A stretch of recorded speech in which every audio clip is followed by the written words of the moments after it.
শেখ হাসিনা পালিয়ে গেছে, শেখ হাসিনা নাই, শেখ হাসিনা চলে গেছে, শেখ হাসিনা পালায় না। 5 আগস্ট 2024 দিনটি ছিল সোমবার। দীর্ঘ 15 বছরের রাজত্বের অবসান, স্বৈরাচার হাসিনার পালানোর দিন। সারা দেশ তখন জ্বলছিল দ্রোহের আগুনে। প্রত্যন্ত গ্রাম থেকে শুরু করে শহরের অলিতে গলিতে ছড়িয়ে পড়েছে দাবানল। দীর্ঘ 35 দিনে টানা আন্দোলনে রাষ্ট্রযন্ত্রের নাকাল অবস্থা। কিন্তু তারপরেও কারো চিন্তা চেতনায় নেই সামান্যতম দুশ্চিন্তা কিংবা ক্লান্তির ছাপ।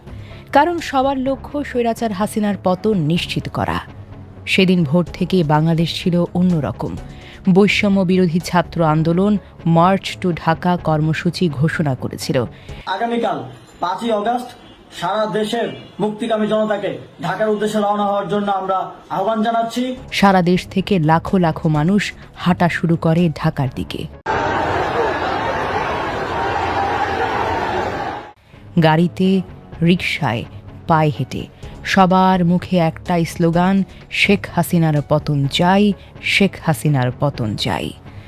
মাত্র কয়েকদিন আগেই যে হাসিনা বলেছিলেন শেখ হাসিনা কখনো পালায় না, কিন্তু সেদিন বেলা 2:30টায় ছোট বোন শেখ রেহানাকে নিয়ে একটি সামরিক হেলিকপ্টারে উঠে পড়লেন তিনি। গন্তব্য ভারত। পরদিন ভারতীয় গণমাধ্যম জানালো হাসিনাকে বহনকারী বিমান নামল নয়াদিল্লির কাছে গাজিয়াবাদের সেনাঘাঁটিতে। টানা 15 বছর 7 মাসের শাসনের এভাবেই ঘটল সমাপ্তি। দুপুরের আগেই গণভবনের চারিদিকে ঘিরে ফেলল জনতার ঢল। সেনাবাহিনী কোনো বাধার আটকাতে পারল না জনতার ঢলকে।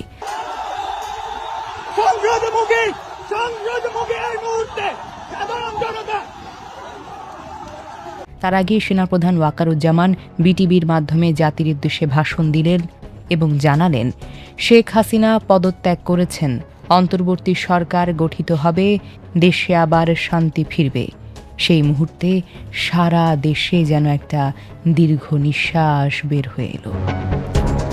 হাসিনার চলে যাওয়ার পরপরই গণভবনে ঢুকে পড়লেন হাজারো মানুষ।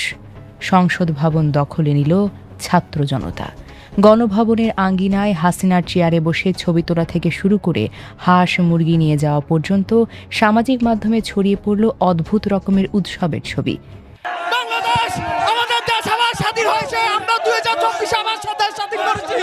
সে সময় ঢাকার অলিতে গলিতে ফুটল আতশবাজি, রাস্তায় নামল সাধারণ মানুষ।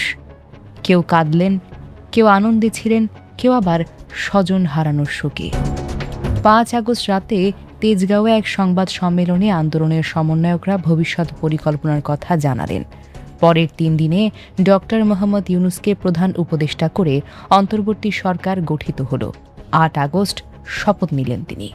জনস্রোত গণভবনে পৌঁছানোর আগে স্বৈরাচার হাসিনা পালিয়ে গিয়েছিলেন, কিন্তু সেই পলায়ন ছিল একটি যুগের সমাপ্তি।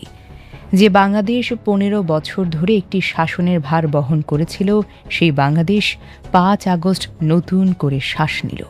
এই দিনটি বাংলাদেশের ইতিহাসে চিরকাল লেখা থাকবে, যেদিন ছাত্র জনতার রক্তের বিনিময়ে স্বৈরাচারের পতন হয়েছিল। ডেস্ক নিউজ, অগ্রযাত্রা প্রতিদিন।